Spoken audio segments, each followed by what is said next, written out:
the fear, the horror. The hell is this guy? Come after me, arrest me. Let's just get it over with. Tough guy.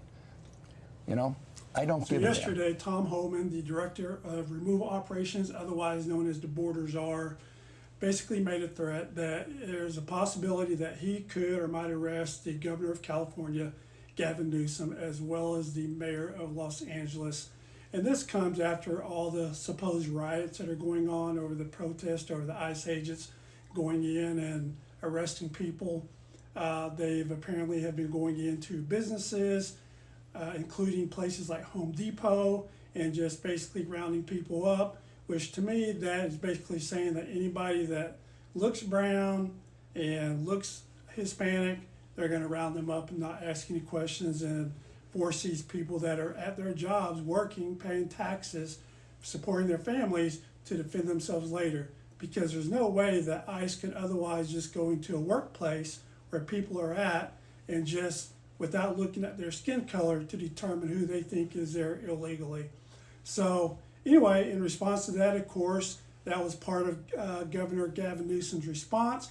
He called Tom Homan a tough guy, said just get it over with, come after me.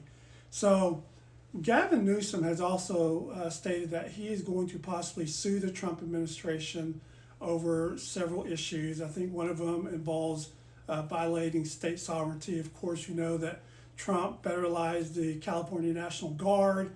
This is the first time that a president has federalized a state's National Guard without the governor's permission or consent in 60 years. The last time it was done was in 1965 during the Civil Rights Movement, except the difference between 1965 and 2025 is that when it was done in 1965, it was done to protect the protesters, the civil rights protesters that were there.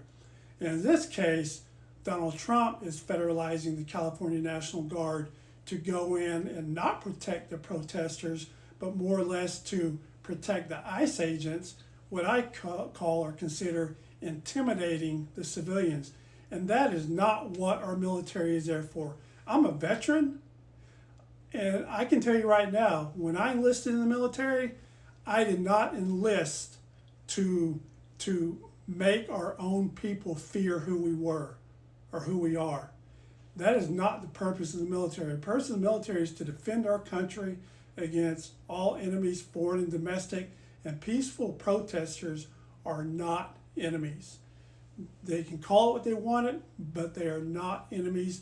And if you're a member of the California National Guard, I want you to take a second and read through Title 10 again and read who you took your oath to. You took your oath to the Constitution of the United States. You did not take that oath to a man, an office, or a political party. You took it to defend the Constitution. Not only past military members, but current military members all need to reevaluate their oath and what they stood for.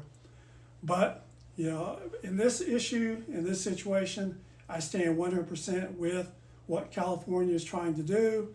Republicans have always said that they're the party of small government, let the states handle things at the local level. Trump, in my opinion, is doing nothing more than what he's trying to do to Harvard University. He's trying to go in and take on the biggest and the baddest in their area, in this case Harvard, taking on the richest private institution, university, with the largest money fund, trying to break them so that he can hopefully make all the other universities and colleges submit to his whimsical wills. In this case, he's wanting to take on California, the largest blue state. They have the most delegates. They're the largest donor state, meaning that they pay in more money to the federal government than they receive. So he's trying to take them on because he wants to try to send a message to other blue states to basically not fight him, just let him do what he wants. So he figures that if he can get Harvard to bend at the knee, if he can get California to bend at the knee, that he's going to make everybody else go along with what he wants to do. Thank God Harvard is fighting. Thank God Governor Gavin Newsom is fighting as well. But what does this mean for tribal sovereignty? I know some of you out there are asking that question as well. if the President of the United States and his administration is going to kick state sovereignty to the side like Trump did to California, what does that mean to tribal sovereignty? Well, it means what we've known all along if Trump ever got back in for a second presidency. It's what we've known all along, that we are in for a long fight, a long uphill battle and fight. A fight to retain what treaty rights we have left.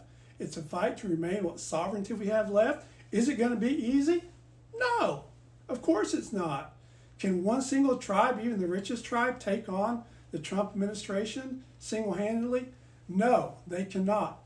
That is why it is imperative that organizations like National Congress of American Indians, that all tribes become a member of that organization, because when all tribes work together, they're going to be stronger, right? We need tribes like COLT, the Coalition of Large Tribes, to work in conjunction with NCAI and all the other tribes as well. We need organizations like USET, the United States Eastern Tribes, to work in conjunction with NCAI and COLT. We need organizations like NAFOA, the Native American Finance Officers Association, to work in conjunction with NCAI. We need United Indian Nations of Oklahoma to work in conjunction with NCAI and all the other large organizations, because if you look at one single piece of string, that one single piece of string is not very strong. If you put a piece of weight on it, it's probably going to break. But you put 2 pieces of string, it's now twice as strong. 3 pieces of string, 3 times as strong. You multiply that times 574 federally recognized tribes, and our string is pretty darn strong. So how are we going to fight for tribal sovereignty and to maintain it? It's going to be fighting together. It's going to be working together, fighting together, working with those members of Congress in both the House and the Senate that are still friends to the tribes and allies to the tribes. And there are quite a few, more than what we think, on both sides of the aisle. There's Republicans and Democrats, believe it or not. We're going to have to continue to advocate and work with them the best that we can and to fight the best that we can, because one single tribe cannot do it alone.